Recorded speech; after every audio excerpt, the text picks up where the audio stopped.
public session.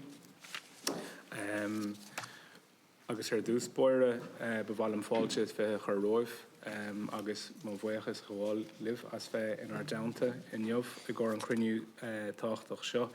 I want to welcome you, and I'll do that formally in a minute. But before I do, I have to go through some housekeeping stuff that I do at the top of every public meeting, and members here will be absolutely sick of hearing this from me. But for our witnesses here who are giving evidence within the parliamentary precincts, and I understand that there is a witness who will be joining us shortly online, those within the parliamentary precincts are protected by absolute privilege in respect of the evidence that they give to this committee. This means that a witness has a full defence in any defamation action for anything said at a committee meeting. However, witnesses are expected not to abuse this privilege and may be directed to cease giving evidence on any issue at my direction. Witnesses should follow the direction of the Chair in this regard and are reminded of the long-standing parliamentary practice to the effect that, as is reasonable, no adverse commentary should be made against an identifiable third person or entity. Witnesses who are to give evidence from a location outside the parliamentary precinct, so if you're joining us on Teams, for example, are asked to note that they may not benefit from the same level of immunity from legal proceedings as a witness giving evidence from within the parliamentary precincts and may consider it appropriate to take their own legal advice in this matter. Privilege against defamation does not apply to the publication by you outside of the proceedings of this committee of any matters that have been raised in the proceedings. To our members, I'll advise you again, and as usual, of your constitutional requirements that you must be physically present within the confines of the Leinster House complex in order to participate in public meetings. I will not permit a member to participate where they are not adhering to this constitutional requirement. Therefore, a member who attempts to participate from outside the precincts will be asked to leave the meetings, and if a member is joining us via Microsoft Teams, that prior to making their contribution, I'll ask you to verbally confirm that you are on the grounds of Leinster House. Members are reminded of the long-standing parliamentary practice that you should not criticise or make charges against any person or entity by name or in such a way as to make him, her or it identifiable or otherwise engage in speech that might be regarded as damaging to the good name of the person or entity. Therefore, if your statements are potentially defamatory in relation to an identifiable person or entity, you will be directed by me to discontinue your remarks, and it's imperative that you comply with any such direction. So the agenda for today's meeting is island fisheries issues and the situation of our island fishery sector. And the committee will hear from the following witnesses representing the Irish Islands Marine Resource Organisation. Mr. Enda Conneely, Lasca Hirlach, who's with us here in meeting room 3, and Mr. Séamus Bonner, Secretary, also here, and Mr. Jerry Early, Chairperson, who I believe is connecting as we speak to us via Microsoft Teams. And I also want to welcome alongside our witnesses, their colleagues in the IIMRO, Maureen Kavanagh, Neely Kavanagh, and Martin McBride of here Falterove, Grimagov Vet and Arjonta. So the witnesses, your opening statement have been forwarded to the members already. So I'll give you, if it's okay, 2 minutes just to give a brief synopsis of it, but take it that they have been read by members, and then we'll proceed into questions and answers. And just to explain, we'll take it in 10-minute slots per member. So members will indicate to me when they want to contribute. I'll take them in that order as they indicate. They'll have 10 minutes in which to put the questions, but also that 10 minutes includes the responses from the witnesses. There are clocks just above the cameras in each regard, so you can actually see the clock ticking down. Now, just remind members as well to leave sufficient space within your 10 minutes for answers from the witnesses. So with that said, I'll hand over to our witnesses for your 2-minute synopsis of your opening statement. Grimagov. Thank you, Chairman. My name is Enda Conneely. I'm the Vice Chair of IIMRO. Thank the committee for allowing us to give evidence here today. So I'll go through this as quickly as I can because I'm conscious of the day that we're trouble. We are an offshore islands-based organisation. We were Donegal, Mayo, Galway and Cork Islands. We were founded in 2014. After the launch of this particular report, we were encouraged to organise and become an organisation. Then we became a producer organisation, fisheries producer organisation 2021. We're members of the Low Impact Fishers of Europe. And our mission really is to sustain small-scale, low-impact fisheries on island communities. So the islands, they've 2,900 islanders on 22 islands. Now, there's island vessels make up 6% of the national register. The population is fewer than 0.06%. So the fishing is important to islands in particular. So we're dependent on fisheries now. The CFP has recognised this for a number of years. So it's an economic lifeline and also a cultural thing. We've been here for years. So the main challenges are there's funding is missing from the MFF for the PO delivery. The management policy of one size fits all isn't working. Stock closures, salmon, cod, and 6A, sea bass, pollock, they always have a disproportionate impact on our small-scale people. Access inequality, track record rules, and that don't really help. There's a risk there of quota concentration, even though we think it's a public resource in Ireland. There's a risk that it could aggregate and somebody from outside the country would take it, it would go. So basically, we're looking for solutions mainly today. That's they basically look for implementation of that 2014 Oireachtas report recommendations. Now, we picked out 4 of them in particular. The heritage licence bill was stalled a number of years ago with one of the governments, but most of the parties were in favour of it. So we'd like to see that revisited. The social welfare reform thing, we see it could be done because once you tie up, you're stuck for days, and that could happen for 3 weeks, just like that. So, you know, it doesn't happen normally, so it would be good to get in and out of that. We need to release the producer organisation funding in line with the policy and invest in island harbour infrastructure. So basically, we have a small population. There's a high dependence on fisheries. We're involved in, we are part of the culture heritage, and we're kind of marine stewardship. And we need some action would be good. So we'd like to kind of look at it like the last time I was here, where we said we need to look forward, see what we can do now. We have a fisheries committee, we have a fisheries minister, so we're ready for action. So we'd love to come back and do some. Thank you very much.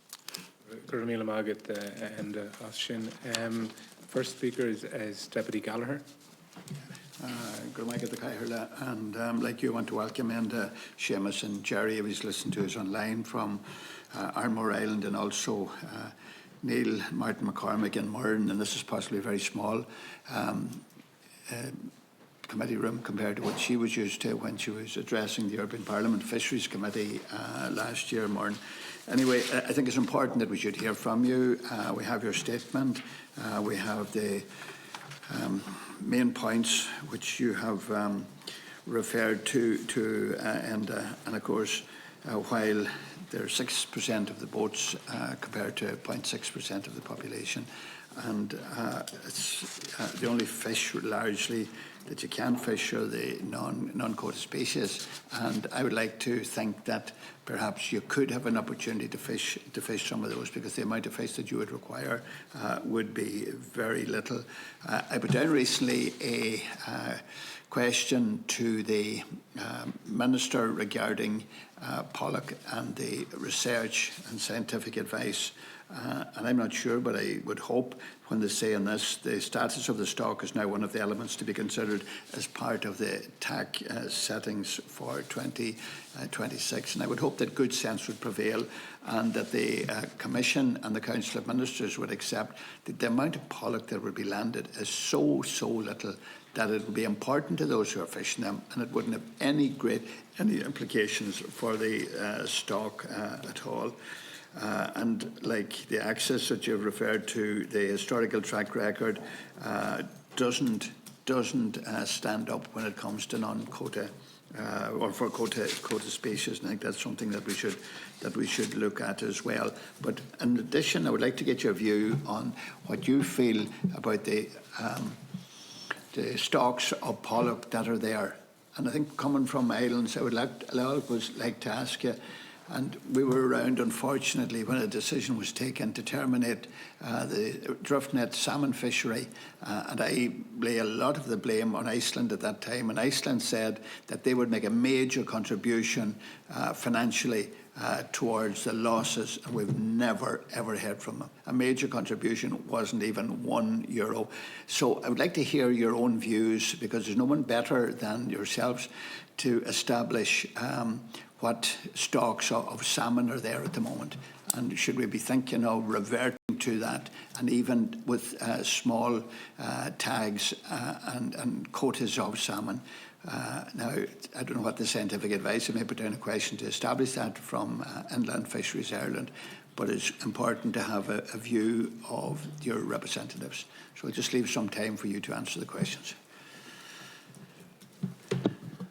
Okay, thank you, Deputy. I might ask Séamus to deal with the pollock issue. The salmon thing was,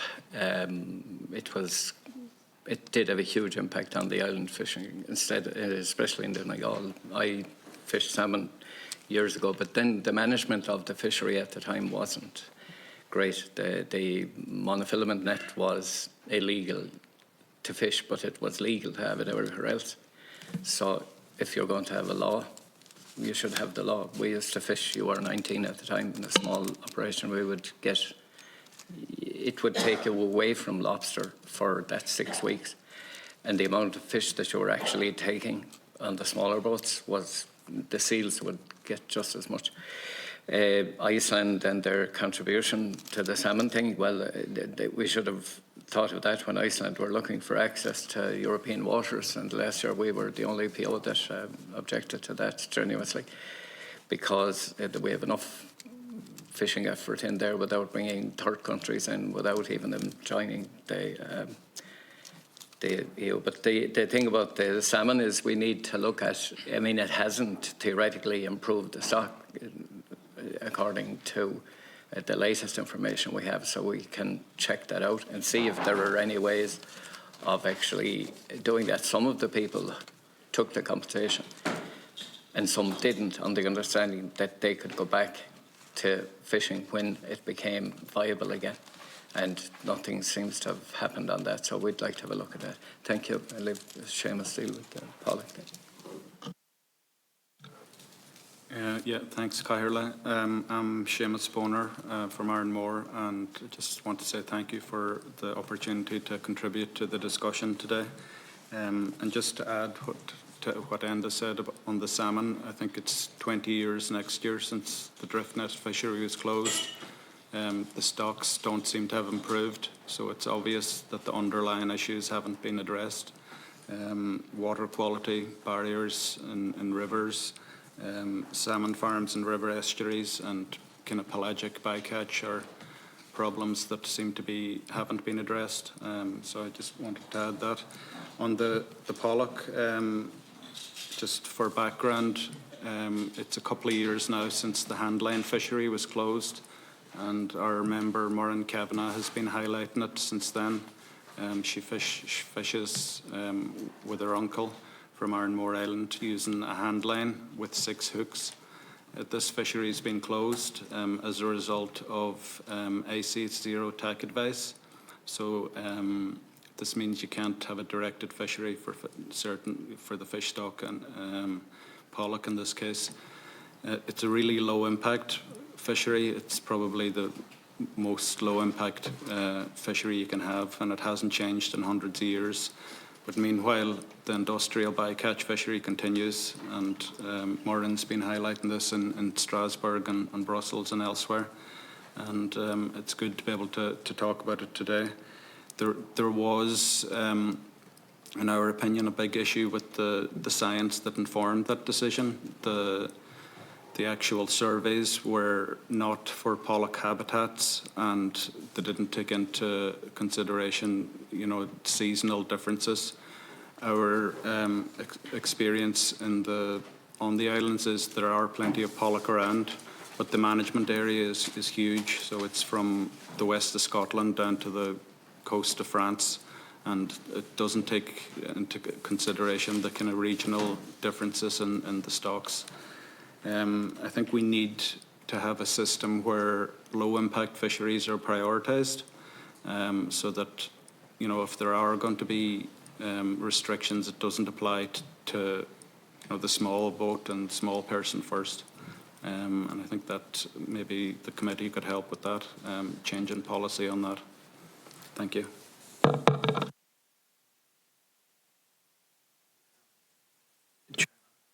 When you consider that you're going out and it's catching them by line, I mean, the impact that has on stocks, it's minus, or it's 1%, and I think that's something that we should take a particular interest in and make a case to the Minister, and we'll make that case, and to the Commission to allow for that, because it has no impact at all on the stock. There's no more an environmentally friendly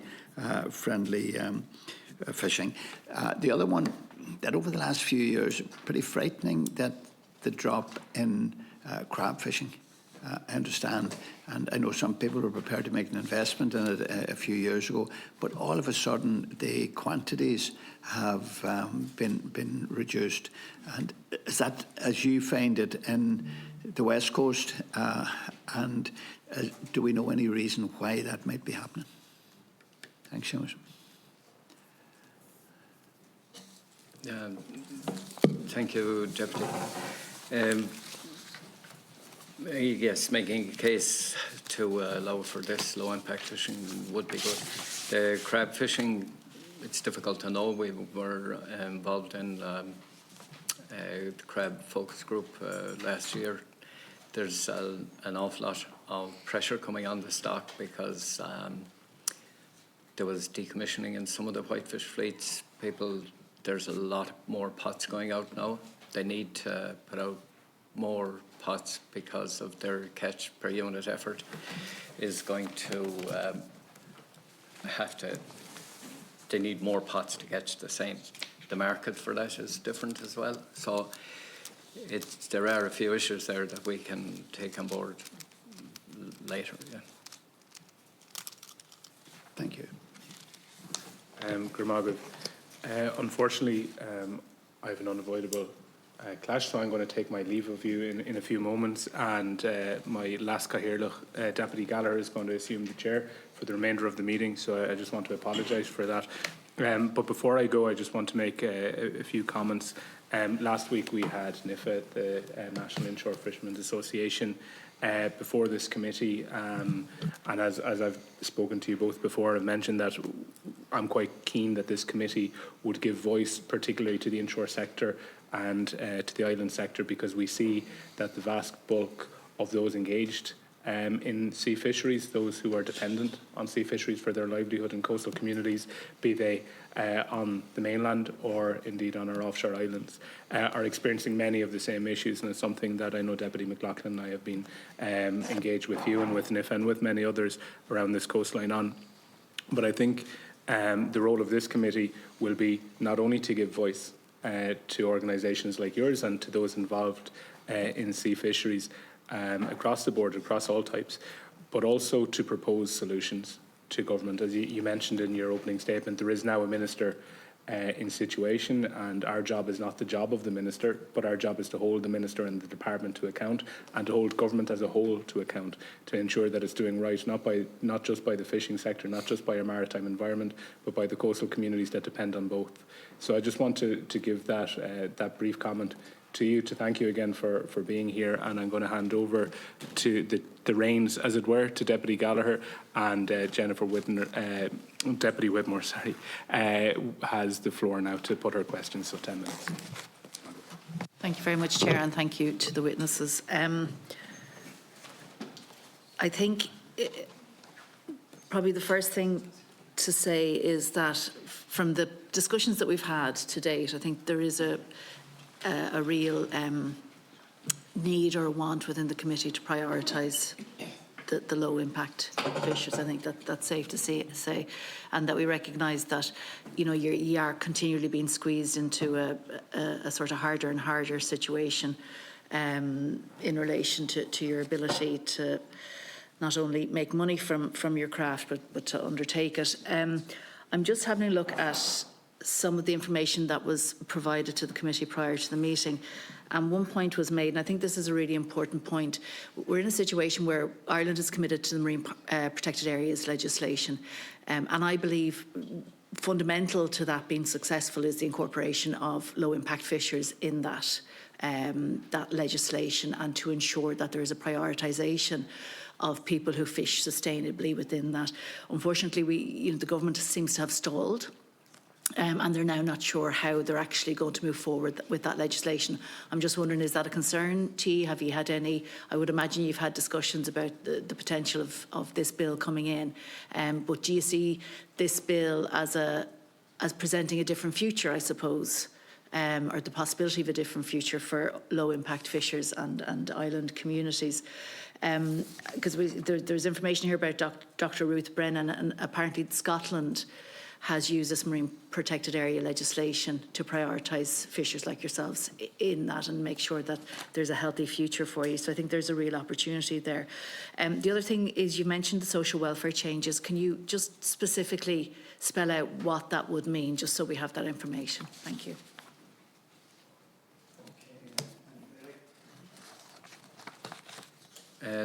Thank you, Deputy. I'll hand these social welfare changes to Séamus when he has time. These, the MPA legislation it depends on the MPA legislation. We've been looking at co-management models where the people who know most about the environment are us who are in it all the time. And we did have systems in place before the CFP, because we did fish seasonally certain areas at certain times. Some people where we could move into one area, move out of it again. There was a kind of a local issue like that.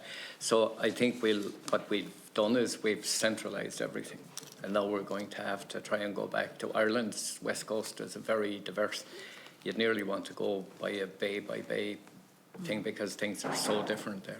It depends on, again, as I said, the MPA legislation, how it comes up. One of the biggest issues we have with it is there's a certain notion that you do a no-take zone, and that's an MPA. Well, the jury's out on that. Some areas it kind of works. It tends to displace people. It also, over time, some of the things we've looked at, it tends not to really deliver like it could. There are possibilities for certain small sections of, but you do need a lot of local impact into our involvement into that. So that would be the main. We would be keen to work with that. We are doing a lot of stuff already on data gathering and all the stuff that we can do ourselves. But yeah, that's where we would become with that. Again, we have to see where this legislation, what it's going to be like when it comes out, and we'll deal with it then. But that would be the main thing, that we don't like the idea of no-take zones, because it will not work. Okay, thank you. Thank you. And Séamus.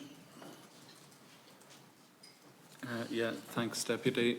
Just on the, you mentioned Dr. Ruth Brennan. Yeah, we've done some work with Trinity in 2018 as part of a Horizon project where we looked at local governance measures, and the findings are published. It's a project called Co-Sustain.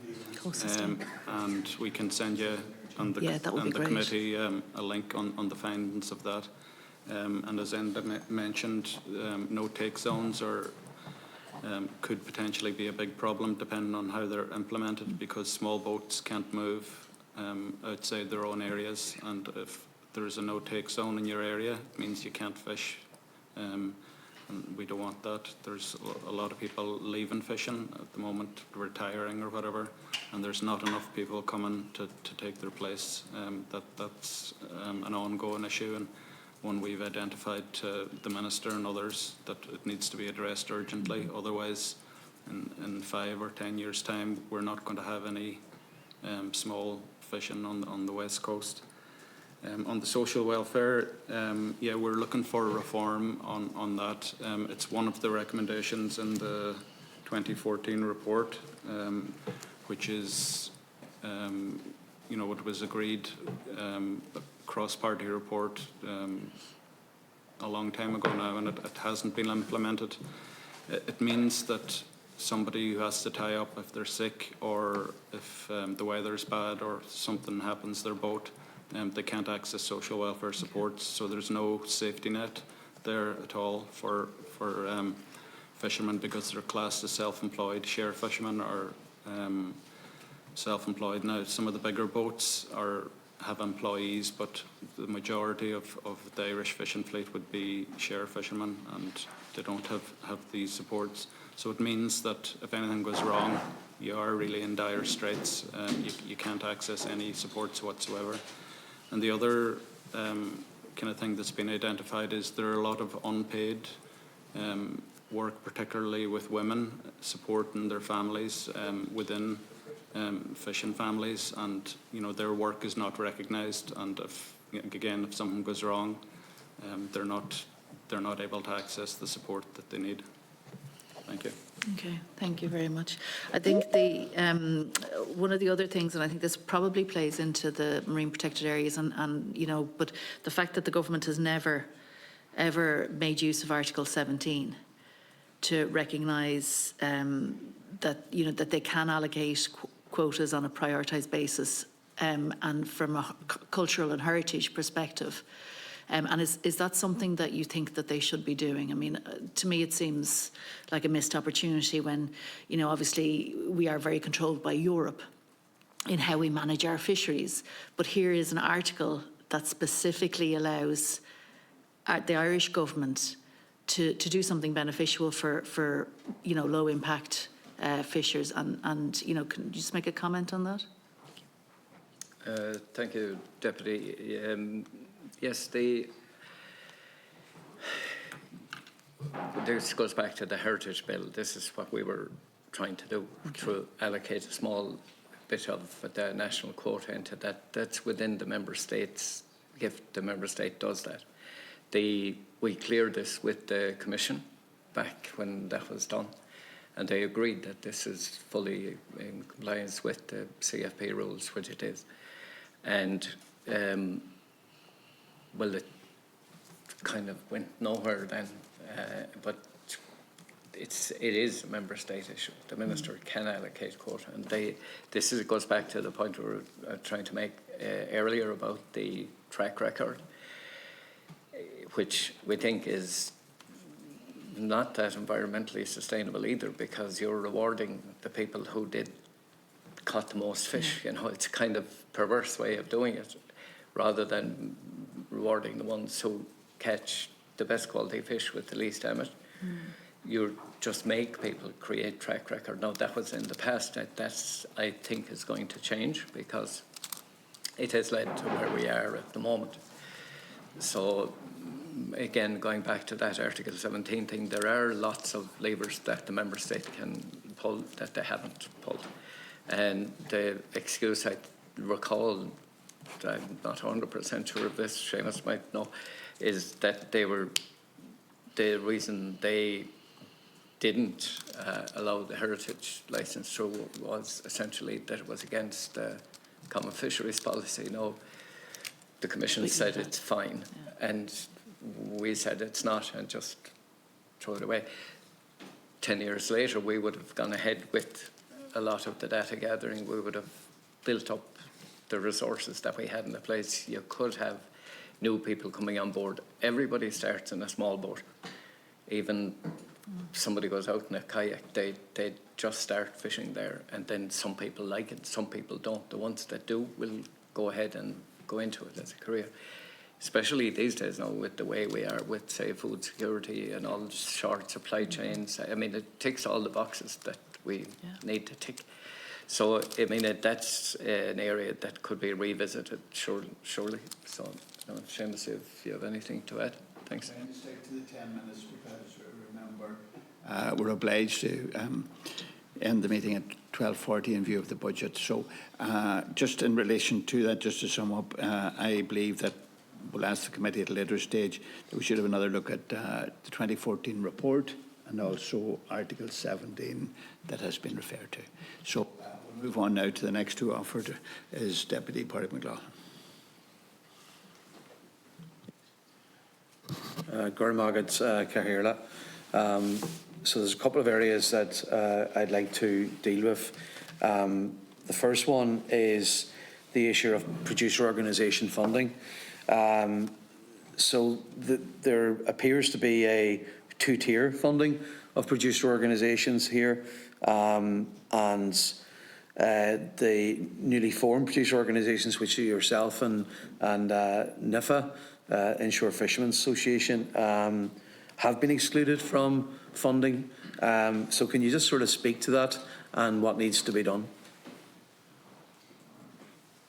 So just ask somebody to speak to that. Thank you, Pádraig. Would you like to take that, Séamus? Yeah, thanks, Deputy. Yeah, we just for the committee's background, a producer organisation is an officially recognised organisation by the EU, and the responsibility is to deliver the objectives of the Common Fisheries Policy. We started the process of recognition, again, from one of the recommendations in the Oireachtas report, and we started it in 2018. We were refused on the first attempt, but we achieved recognition in 2021. Now, as part of the process for recognition, we had to do a lot of work. There was a huge amount of work organising members, collecting information, and working through the application process, which we did. The issue with the funding is around pre-financing, particularly. Now, the older established, longer established producer organisations did get funding to help them start off. Now, we've been told since 2021, when we were recognised, that pre-financing isn't available, even though it is. The facility is there in the EMFF when we applied for recognition. We've been told that the Department of Deeper Enterprise and Public Expenditure is not allowing the pre-financing aspect of it, and it means that we have to cash flow a large amount of money. So the way it works is you have to spend the money and 18 months later claim it back. So for a small organisation based on the offshore islands, it's not practical, and the Deputy mentioned the other newly recognised PO as well are in the same boat as such. The part of the application process is, putting together a plan, a production and marketing plan. So it's for activities to help your members, so get better prices for their catches, marketing, different things like that, collecting information. So that plan has been approved, but because we can't get the pre-financing, it means that we're not able to, or it's really slowed us down. We're completely reliant on our members' fees and voluntary effort by the committee and membership. So we can't get supports for overheads or meeting attendance. So it puts our members at a big disadvantage, because there are a lot of meetings, hundreds now since we've been recognised, that we think we should be there at, because decisions are being made that affect fisheries on the ground. Cahirla, can I just suggest on that I'd invite IIMRO just to send us a note on this issue, and can I ask that the committee would write to the Minister for Public Expenditure asking for an explanation as to why this has not been resolved, because I mean it seems to be counterproductive to which is very welcome, to establish the two producer organisations for IIMRO and NIFA, but then sort of tie their hands behind their back. It doesn't make sense. So can I just ask that on the back of getting a note on this issue that the committee would consider that, Cahirla? Is that okay? Is that okay? Thanks, Cahirla. The next issue is the issue of share fishermen. So you've asked for social welfare reform around that issue. Can you just outline to the committee the issue and what the remedy should be? Thanks, Deputy. I just want to check if Jerry is online, if he has any comment to make on the financing issue. If he's listening to us. Thank you. Yeah, thank you, Enda. Thank you, Chair, and thank you all for facilitating this. The only thing that I would like to say in relation to the PO funding, we have been doing this now since 2021. We've attended all types of meetings, QMAC meetings, every sort of meeting that you could talk about. We're there in our own bat. We're self-funded. The money that we're getting from our members does not cover a portion of the travel that's involved. I suppose the point I would like to make is that everybody in the room today are there because they're getting paid. We're there in a voluntary capacity, and that, in my opinion, is no longer acceptable. So I urge, as Deputy McLaughlin says, to get answers from the Minister of Finance or whoever's responsible for that. Thank you, Chair. Just on the issue of the share fishermen, can we just get a response on that? The reforms that are needed on the share fishermen. Go ahead, Jerry. Yeah, I'll let Séamus or Enda deal with that, as I'm in the middle of a study at the moment, so which I apologise for. All right, enjoy. Séamus. Yeah, just as mentioned previously, you are classified as a self-employed person, so you're, as far as social welfare is concerned, you're a business, more or less. The thing about share fishermen is if you go out fishing for a few days and you don't catch any fish, you don't get paid either. So that's it's a very uncertain kind of way of having an income. It also, I mean, if you go to a bank to get finance for, if you need a new outboard or something for your boat, access to finance can be very hard because you don't have a steady income. You don't have a salary coming in every month. But just if you are sick, for example, and you go to social welfare, you can't sign on for job seekers or you know, the equivalent of job seekers for fishermen. There is a P class stamp, as far as I remember, that you can pay into, but a lot of fishermen, because of the uncertain income that they have, don't find that that's a viable option. And I think it has been thrashed out a lot in the 2014 Oireachtas report, and it was one of the agreed recommendations that reform should happen. So I think now, you know, it really is a kind of a template for action, really, on a lot of the things that are, and we've always said, you know, if since 2014 these recommendations had been implemented, you know, things would be a lot better now, I think. And I think we really should revisit it and try and get them put into effect. Final question then is around the Islands Fisheries Heritage Licence Bill. This has been long delayed, and we're led to understand that the Attorney General has a view that it contradicts common fisheries rules. That is contested. So could you just speak to why this bill is so important and why you believe that the bill is legal? Thank you, Deputy. Yeah,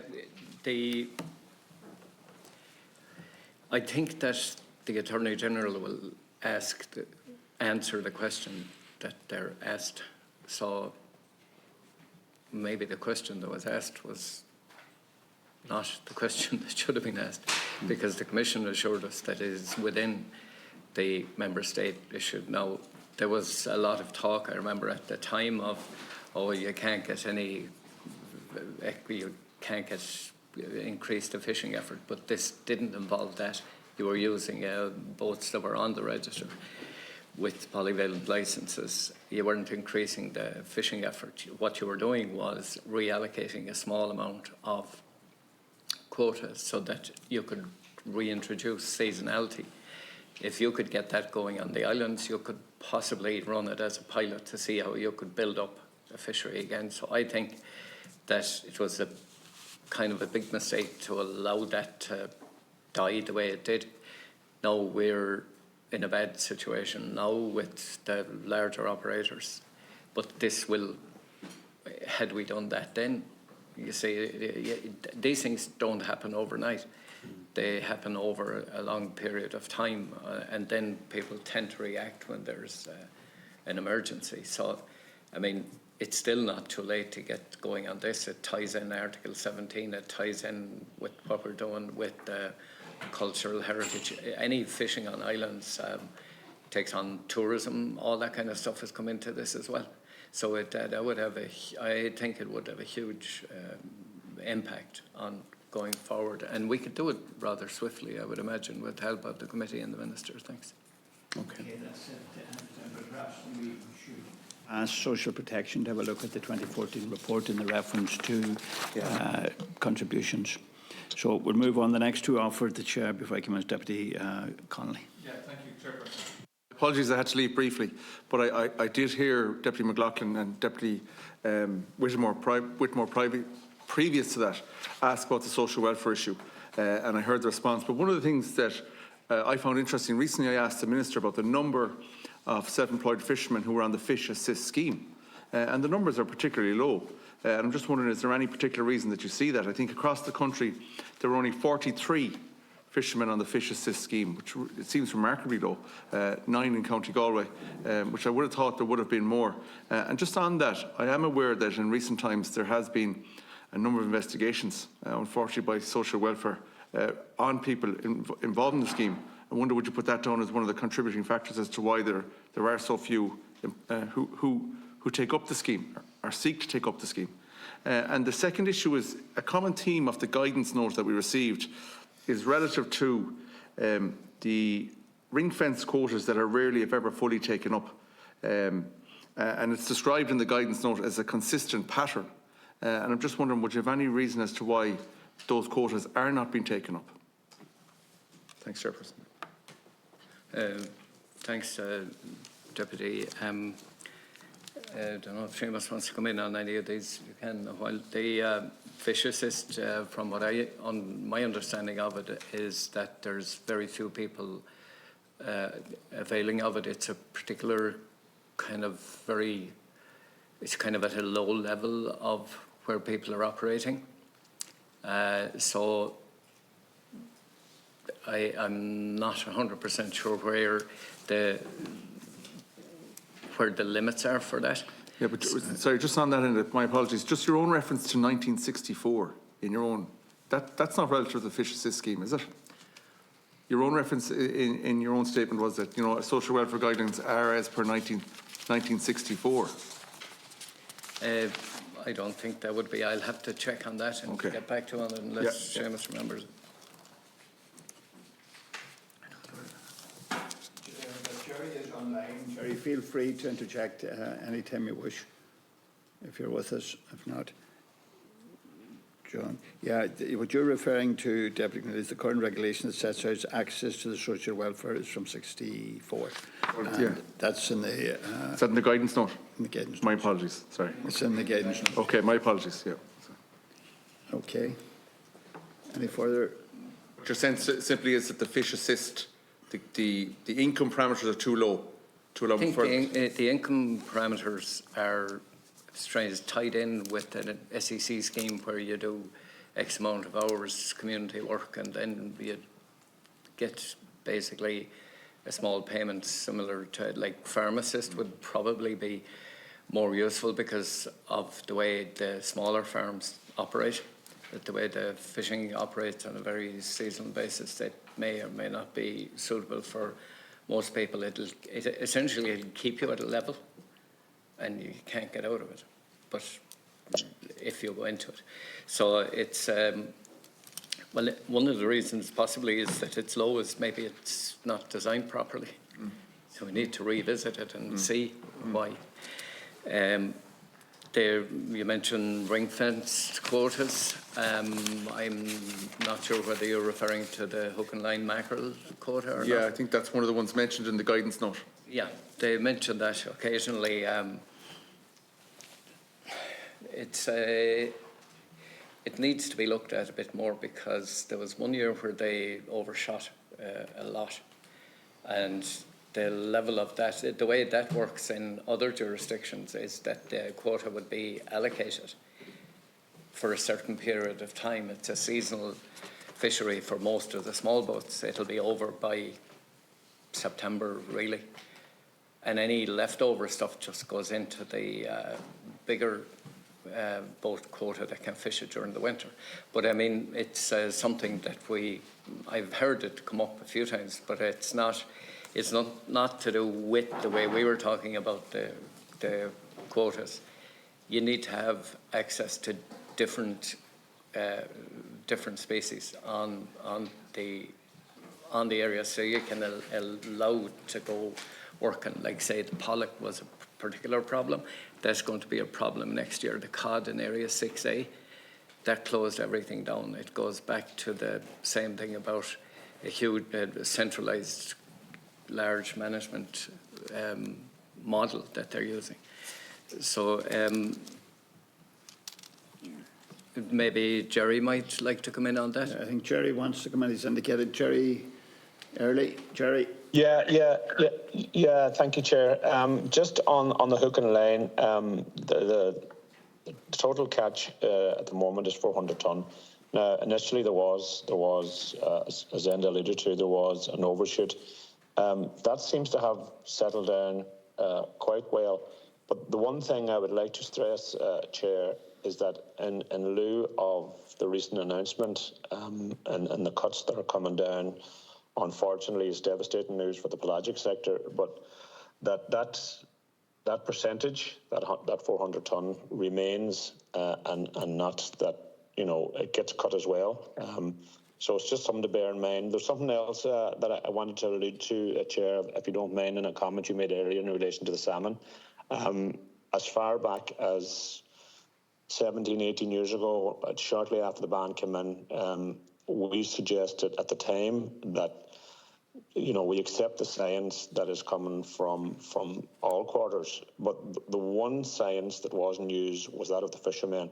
And I think that's vitally important, that we look at a way of even a small science quota to be made available, because we can ascertain what's not going up the rivers. But I mean, these samples or the scientific evidence is not coming from the sea. So I think it's something that we could look at. It's certainly something that the island fishers who did not accept the compensation could certainly partake in. And I would stress that is, it's important to gather all signs. And unfortunately, in many cases, the one signs that's very often overlooked, or maybe always overlooked, is that of the fishermen. And I think that the fishermen's input is crucial to sort of maybe ascertaining where the stocks are exactly. So I think that's something to bear in mind, Chair, and I thank you for raising that point. Thank you. That's all I have to add for now. Thank you. Thank you, Jerry. Just the last question I have, Chairperson. John, your last question. It's not relative really to any of the content of the statement of the guidance note, but are there any island processing facilities? There are small scale processing going on, but that leads us on to our next issue that we have, is the infrastructure on the island piers and harbours. We don't have electricity, water, waste collection. So you're going to get caught into that. Your level, you can't even, we've started a few pilot low-level processing things, but the amount of paperwork and expense to do with that makes it difficult to run without having these facilities on the piers. Now with the new, I'd say Séamus would be aware of this more than me, but the new energy transition partnership, we're decarbonising fleets. a lot of things are moving towards electrical carry-on, but we can't even have safety lights on some of the harbours. You need to bring infrastructure into the area. In the UK, Spain, France, even tiny little harbours have all the facilities they need. You often see boats coming in there selling directly to people, you know. Okay, I'm very conscious of the time. Could move on to Senator Manisboyle. Thanks, Chair. I know your time's running out. So, listen, thank you all for coming in today. It's good to listen to the concerns. There's a lot of concerns there. You know, the first thing, I think the producer organisation should be funded. And I think that's one thing that we should recommend from this committee, is that it goes to the Minister to try and push for funding, because at the end of the day, yours is doing the work, and you know, people need to be paid for their time and their travel and looking after the communities on the island. Just a few things too. The social welfare, I think myself, needs to be totally reformed as regarding fishermen. Has been I worked as and I was no how would I say, we were no burden to the state. We went out, we came under no social welfare, no nothing.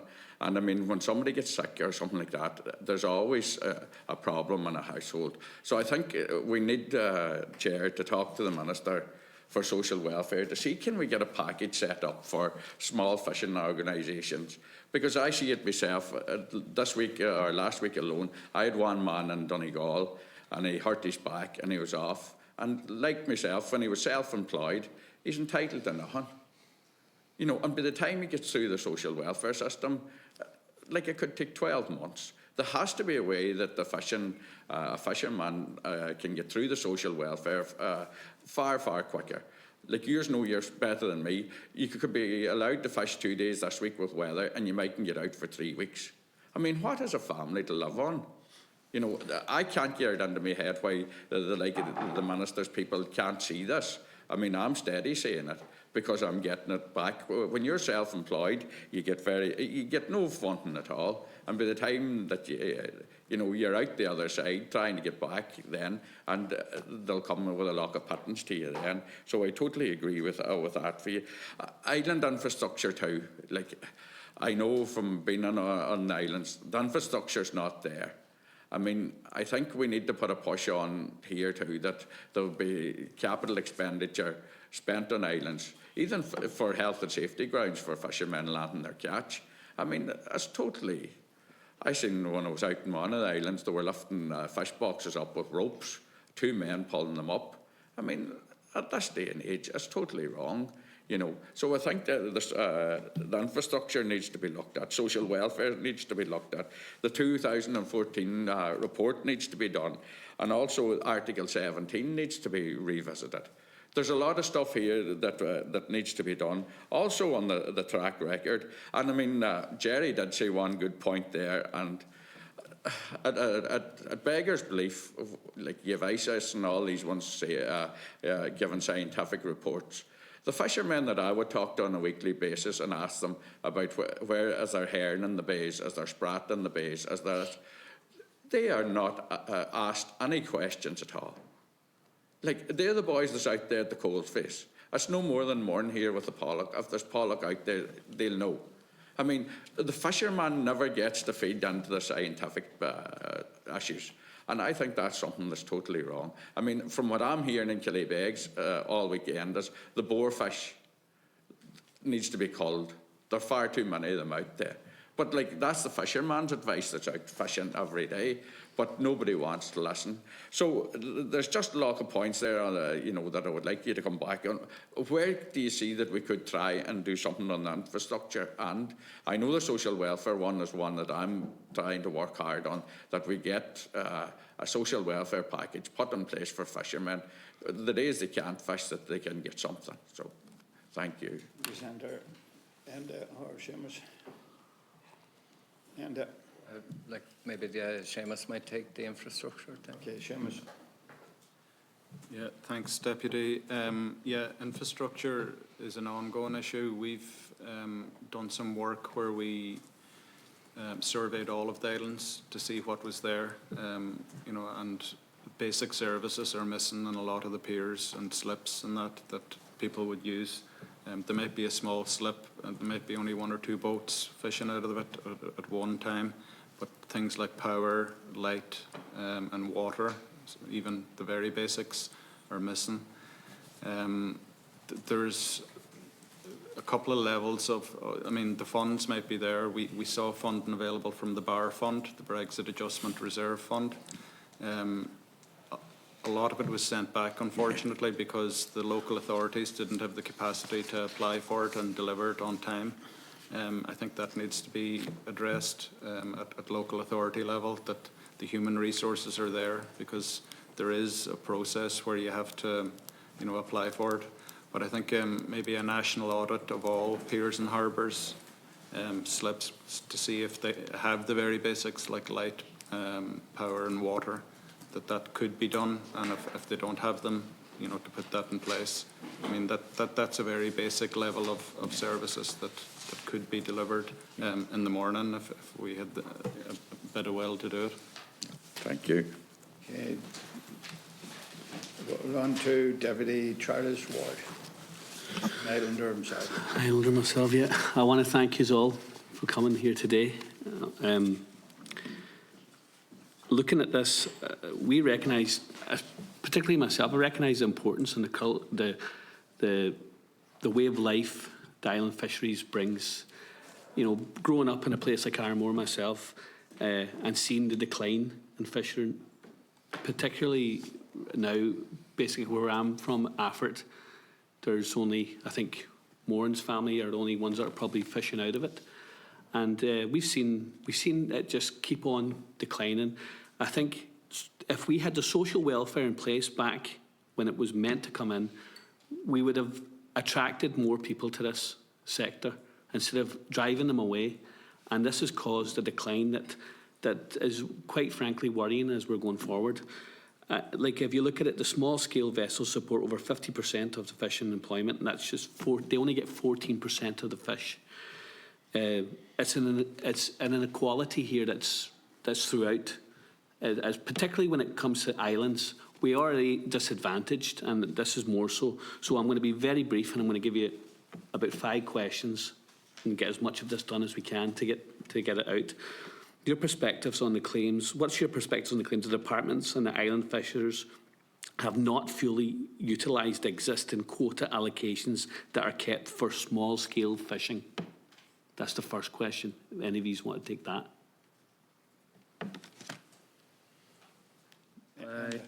As far as I'm aware, that's kind of an anomaly in that 400-ton hook and line mackerel fishery. And you can't just keep throwing out one thing that happened once. Yeah. If they were overshooting it every year, I could see the point. But I mean, people are, for that level of fishing, gearing up for it. I'm not sure whether it's kind of really worth it for a lot of them to do. Some of that fish gets caught further north along the coast as it comes in. So it's been managed a bit, but not that well. And like I was saying, in other jurisdictions, they allocate a lot of quota to, in Germany, the last time I checked, a number of years ago. Anything that the small boats can't catch is still staying in Germany. It'll go to the bigger boats later in the year, unless Jerry or Séamus have anything further to add. Mr. Bonner. Yeah, thanks, Chair. Yeah, I think one of the things we're trying to do is to allocate, you know, to get people away from non-quota species that they're stuck fishing all year round, which is putting pressure on shellfish stocks, so crab and lobster and things like that are under real pressure because people traditionally would have fished seasonally, so you would have different fishing seasons at different times of year, and it would give the different stocks time to rest, so you're not fishing one thing very hard. And that is what the Islands Heritage Bill aims to do, that we want to return to that fishing practice where you're fishing certain things and then other times species are allowed to rest, whether they're breeding or they're moving offshore or whatever. So I think given access to different quota species gives that flexibility for people to target fish when they are in their area, and when they're able to fish them due to weather and things like that. I don't know if Jerry wants to come in on that either. Jerry Early, if you can hear us, Jerry. No. I'll move on. Next question. To say that you've worked with past committees and others which have resulted in multiple publications, none of which have been realised. Why do you think this is? I can come in on that, Chair. Great. I think there's a complete lack of empathy and a complete lack of urgency from the previous committees that we met. This is our 5th or 6th time being in this position, and we're still at square one. So I think I do have a lot of confidence in this committee because there seems to be a great understanding. So I'd be very hopeful that going forward, that as Deputy McLaughlin alluded to earlier on, is that we work as a committee and ask the hard questions so that we can get the answers and then start moving on. As to answer Deputy Ward's question, I think that we've been in this position far too long, and I think if there's a will, there's a way. And I think it's the time for talking is done, and the time for action is very much in the present. Thank you, Deputy Ward. Thank you. Deputy, go on, Séamus. Yeah, thanks, Jerry, and thanks for the question. This is our 8th, I think, appearance before the various committees, and there's a list on our opening statement, and I'd invite you to go back over the transcripts. I think there's a lot of stuff been covered over the years. I think our first meeting was in 2012, and Maureen Kavanagh was mentioned earlier.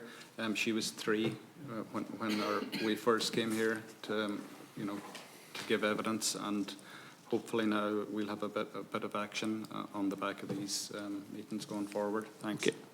Okay. Next question. Is there any particular reason why your organisation has decided against joining the Seafood Ireland Alliance, and what is your relationship with that organisation? Anybody? Enda. Yeah. Well,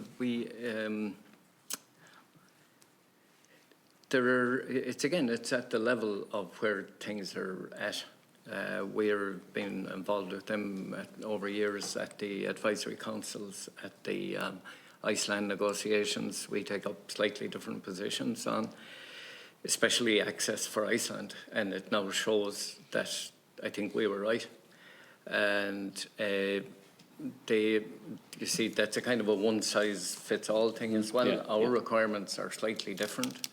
The NIFA would have slightly different requirements, but we tend to work together on most things. We have worked with them on as I say, on the advisory council stuff, offshore renewable energy. We tend to have our own stuff on that as well. But we're not in any way against anything this alliance does. But I find that it's like we now are members of the European community, and we find that they decide what we're doing, and we have very little say over it anymore. Sometimes you're as well off to stick to your own needs and try and get them dealt with. Our needs are very small. Yeah. The budgets that we need are small. The things that we need are small, but they'd have a huge influence on things going forward in the years to come for everyone on islands, and in the coastal communities, actually. Thanks. Okay. I'm conscious of the time. Yeah, I'll just move on. I've got one more now. This will be for Séamus, I hope. Could you talk to us about the Alobi app and what it does, and how has it made any impact? Do you use it? Séamus. Thanks, Deputy. Alobi is they're a non-profit from South Africa, and we've done a pilot project on 2 islands, Irish islands here, one in Ironmore and one in Inishbofin in Galway. We did it during COVID. It was a pilot project funded by Rethink Ireland, and we got a small bit of fund to try out the app. The gist of it is it's a phone app where you can log your catch and then you can sell directly to consumers who have a link then back to the story of where it was caught, when it was caught. So you've got full traceability from a QR code that you scan on your phone. It worked well. Again, we've put it into our production and marketing plan to expand its use. But again, with the lack of funding there, that's really slowed it down. They are well known globally, really. There were finalists in the Earthshot Prize there last year. And I think it's got really good potential because it means that fishermen can get a better price for the catch that they do have and make the most of what they are catching. Thanks, Deputy. I'm conscious of time. Anybody else? Senator O'Reilly, have you any questions? I had questions, but they're all kind of answered, and I didn't want to repeat, and I'm sorry I had to leave out. But there was one question that I didn't hear an answer to, and you have probably answered it. If I can find it, it's about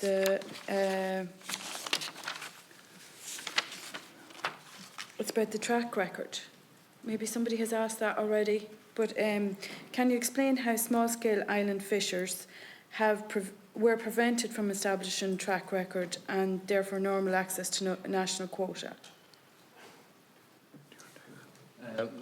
Thank you, Senator. Basically, it's complicated.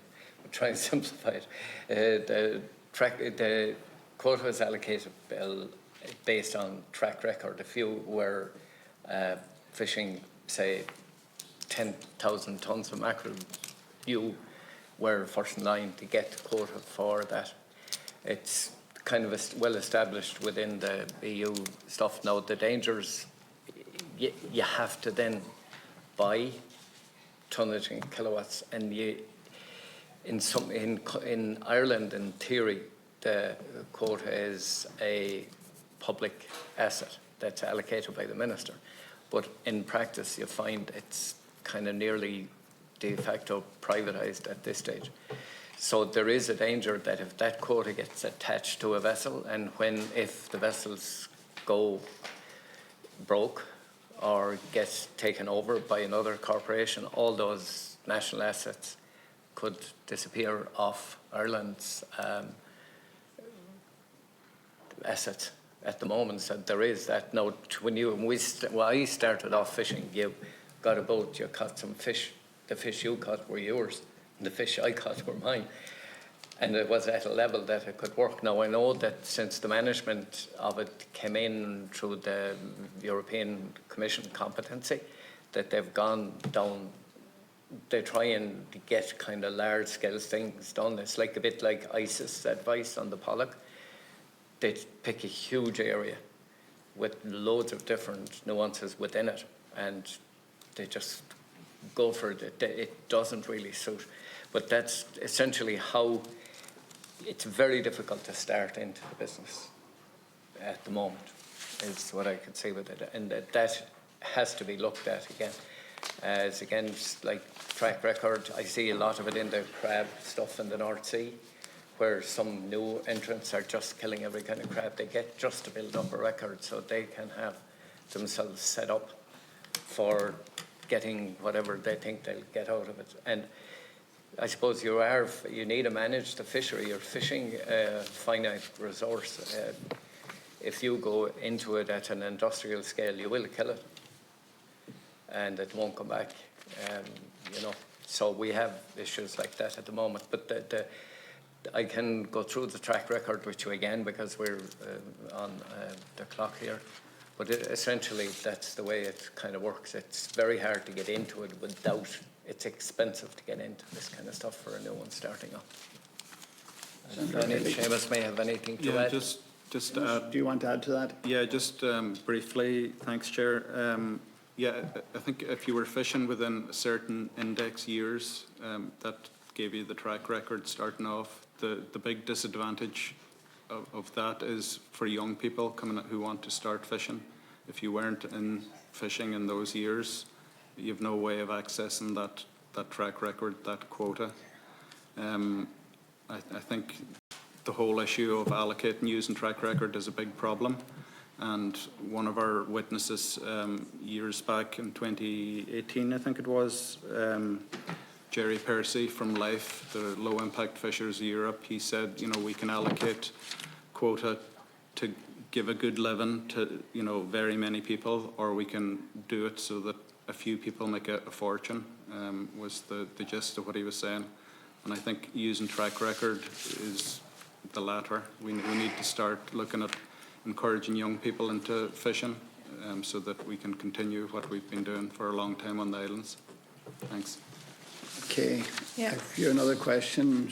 No, that's okay. But I just, Okay. I was shocked, I suppose, to hear you talk about the lack of services on piers, like, for instance, water and electricity. And I think that's a very, very basic thing that we should all strive to address as soon as possible. And I know you talked about the local authorities, and you're right, local authorities are overburdened all the time with lots of initiatives and very little admin staff to deal with making applications. And most applications can be very lengthy, time-consuming, and even if this committee could help to get one person designated to even applying for coastal communities to have these kind of small services to their, you know, onto their peers, like, that would be like a small thing that we could do to try and get one administrative person that would be used to doing those kind of applications for coastal communities. I suppose we can ask the local authorities in the maritime counties, but I do know that in Donegal, I can only speak for Donegal, that we have a marine engineer who happens to be from the island, and then he was promoted, and there's another engineer there now. And Run the Gaeltacht, it's not all about the local authorities funding this. Run the Gaeltacht can fund projects as well.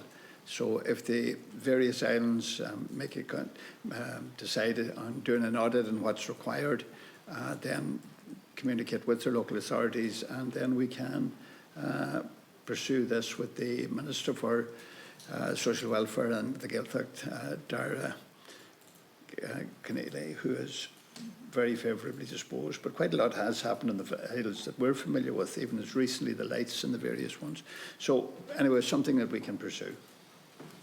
So I think that's it. Time has, well, everybody got an opportunity to contribute. And I want to thank the members who have contributed, to thank Enda and Séamus and Jerry online for their responses to the questions which have been raised by the members, and also to say to Neely Kavanagh, Moran Kavanagh and Martin McBride, who's more familiar with fish farming, I think, than this.